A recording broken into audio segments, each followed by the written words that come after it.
In today's video, I'm going to teach you how to book appointment on Calendly. 5 minutes. Calendly makes scheduling simple by letting the host share a link where you choose a time that works for you. To get started, you'll first need a scheduling link from the person you're meeting with. This might arrive by email, chat, or be posted on a website. When you receive it, click the link to open the booking page.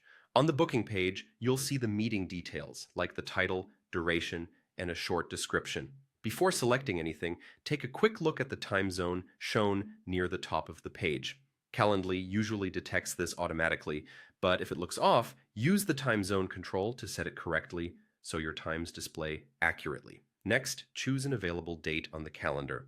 Dates with open time slots are usually highlighted. If you don't see a day that works, use the arrows to move to the next week or month. After picking a date, the available times for that day will appear. Select your preferred time. Calendly shows these in your local time zone, which helps avoid confusion. Once you've selected a time, click Next to continue.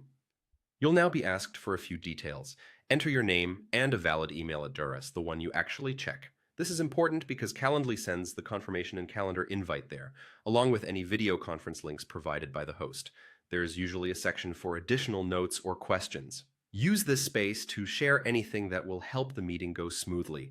Your goals for the call, key topics, context the host should know, or any quick updates. Keep it concise and avoid sharing sensitive information.